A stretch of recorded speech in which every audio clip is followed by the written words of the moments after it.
সমঝোতা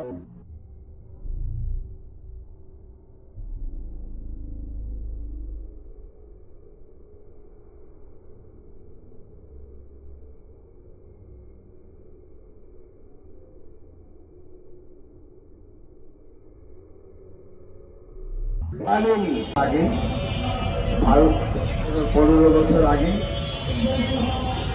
ভারতীয় সীমান্ত রক্ষী বাহিনী সীমান্তে ফেলানিকে হত্যা করে টাকাতারের বাড়ায় ঝুলিয়ে রাখে। এই ঘটনা সমস্ত বাংলাদেশের মানুষকে অনুরক্ত হওয়ায় এই ঘটনার কোনো বিচার ফেলানির পরিবার পায়নি। আর সেই দিবসে আজ আমরা অধিকারের পক্ষ থেকে এখানে দাঁড়িয়েছি প্রতিবাদ করার জন্য। আজ আমরা এখানে দাঁড়িয়েছি ভারতীয় শাসক গোষ্ঠীর বাংলাদেশের উপর রাজনৈতিক এবং অর্থনৈতিক আগ্রাসন চালাচ্ছে তার বিরুদ্ধে। আজকে আপনারা জানেন সমস্ত সীমান্তগুলিতে বাংলাদেশের ভারতীয় সীমান্ত রক্ষী বাহিনী একের পর এক বাংলাদেশের মানুষের উপর হত্যাযজ্ঞ চালাচ্ছে, ধরে নিয়ে গিয়ে নির্যাতন করছে, নারীরা ধর্ষণের শিকার হচ্ছেন এবং বহু বাঙালি রোহিঙ্গা এবং ভারতীয় নাগরিকদের বাংলাদেশের ভিতরে পুষিয়ে করা হচ্ছে।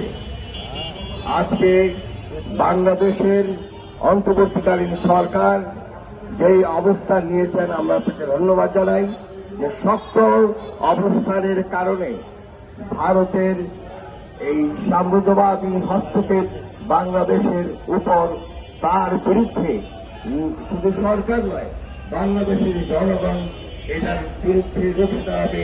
এই আশা করি আজকে এই সমাবেশ শুরু করছি।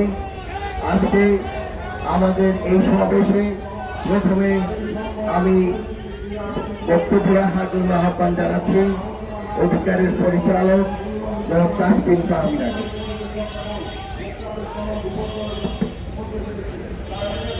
আজ ফেলানি হত্যা দিবস। 15 বছর আগে 2011 সালের এই দিনে ফেলানিকে ভারতীয় বিএসএফ বাহিনী হত্যা করে, তাকে কাঁটাতারে ঝুলিয়ে রাখা হয়। অধিকারে প্রাপ্ত তথ্য মতে 2009 সাল থেকে 2025 সাল পর্যন্ত 625 জন বাংলাদেশ নাগরিককে বিএসএফ বাহিনী গুলি করে অথবা নির্যাতন করে হত্যা করেছে।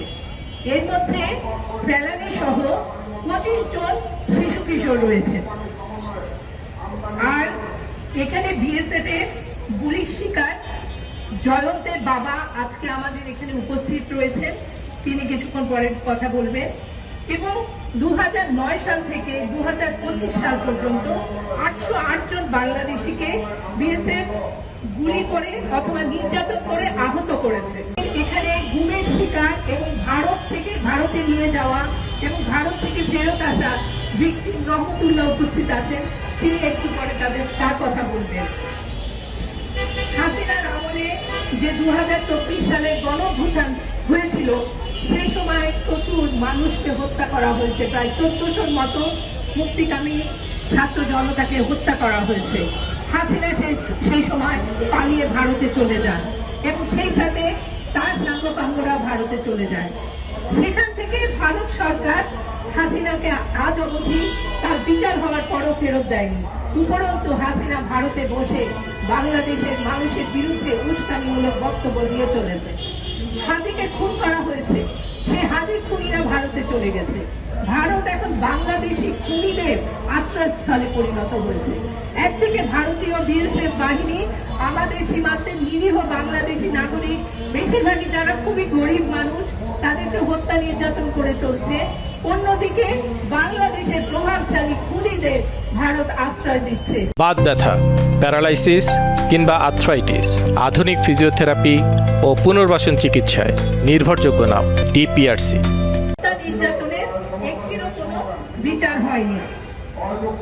কোন রকম কূটনৈতিক চ্যানেল ছাড়াই আমরা দেখেছি যে প্রায় 2500 বাংলা ভাষাভাষী মানুষকে ভারত বাংলাদেশে পুষিং করে।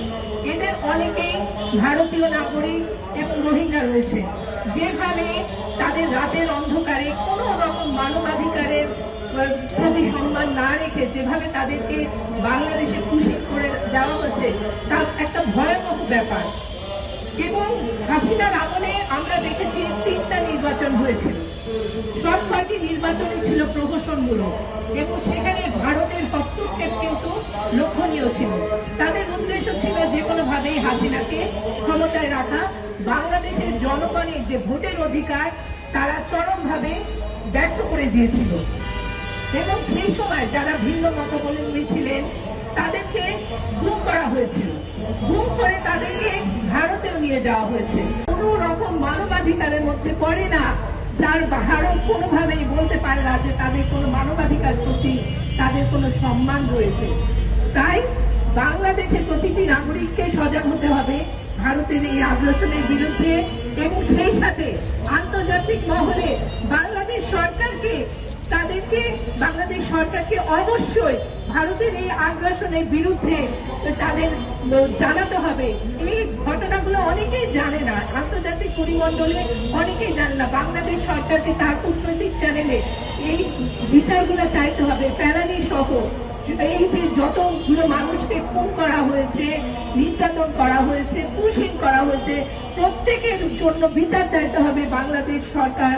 ভারত যেহেতু শুনছে না, আন্তর্জাতিক পরিমণ্ডলে এটা নিয়ে যেতে হবে এই বিষয়টা এবং এই বিচার চাইতে হবে এবং ভিকটিম পরিবারদের ক্ষতিপূরণ দিতে হবে। ভারতীয় সীমান্ত রক্ষী বাহিনী দিয়েছে এবং শিশু কিশোর নারী কেউ এর থেকে রক্ষা পায়নি। আমাদের মধ্যে আজ উপস্থিত আছেন মহাদেব এবং তার ছেলে জয়ন্ত 15 বছরের কিশোর, তাকে হত্যা করা হয়েছে সীমান্তে। আমাদের সামনে এখন কথা বলবেন মহাদেব।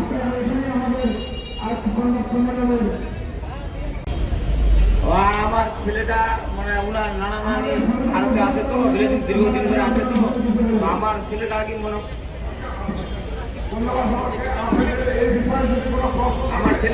করেন যে যাইতে চাইছিল ওনার নানা নানির বাসায়। তো নানা নানির বাসায় বেড়াতে যেতে যাচ্ছিল। তো বেড়াতে যেতে যেতে এখন কি মানে ছেলের মনের কথা হঠাৎ করে চলে গেল। যাওয়ার পূর্বে এখন দেখো ওনার পিছিয়ে পিছিয়ে আমি গেলাম, ওদের কোথায় কার সাথে গেছে না গেছে। এভাবে যাওয়ার পরে আমি দেখতেছি যে আমার ছেলেটাকে গুলি করে দিয়েছে, সাথে সাথে আমাকেও গুলি করে দিচ্ছে। এই অত্যাচার অবলম্ব ঘটনাগুলো যে করতেছে ঠাকুরগাঁ ডিস্ট্রিক্ট বালাইনাগি জেলা। তো আমার নাম মহাদেব, আমার ছেলেটার নাম জয়ন্ত। তো আমার ছেলেটা আমাদের কার সাথে যে যাইতে চেয়েছিল ভারতে। তো ওনার হচ্ছে আমার শ্বশুর আর আমার শাশুড়ি, আমার মানে খালা ভারতে আছে। তো আছে না কার সাথে ছেলেগুলোর সাথে আমার জড়িত হয়ে নেয়। মনে করতে যাইতে চাইছিল ভারতে ঘোরার জন্য যাইতে চাইছিল। তা আমি পরে বাজার থেকে বাড়ি আসলাম, বাড়ি আসার পরে শুনলাম যে আমার বউকে বললাম যে ছেলেটা কোথায় গেছে। কোথায় যে আমি তো বলতে পারি না। তো পরে আমি খবরটা নিলাম যে কোথায় গেছে। তো খুঁজলাম যে শুনলাম যে বলে ইন্ডিয়া চলে যেতে চাইছে। কেন বলে ঘোরার জন্য। তারপর আমি মনে করি যে ওখানে ছাপতে খবর পাইলাম যে বলে বর্ডারে চলে গেছে। তখন ওনার খুঁজে আমি গেলাম, যাই দেখি আমার ছেলেটাকে মনে করি যে ডেরাইনে একটা টাকার ভিতরে একদম গুলি করে ফেলে দিছে। তাও আমি আমার ছেলেটাকে আনতে চাইছি, আমাকেও গুলি করে দিছে। আমার পায়ে লাগে যে ঠেঙে আর আমার ছেলেটাকে লাগে যে গলায়। এখন এই অত্যাচার কেন গুলি করলো? আমার ছেলেটার বয়স 13 হতে 14 বছর। এই ছেলেটার মনে হয় আমি বিচার চাইছি, কেন গুলি করলো? অধিকার চাচ্ছি, বিচার চাচ্ছি, কেন গুলি করলো? এটা নিয়ে মনে হয় আমি কথা বলতেছি। জয়ন্ত আব্বা, এটি আমার শেষ।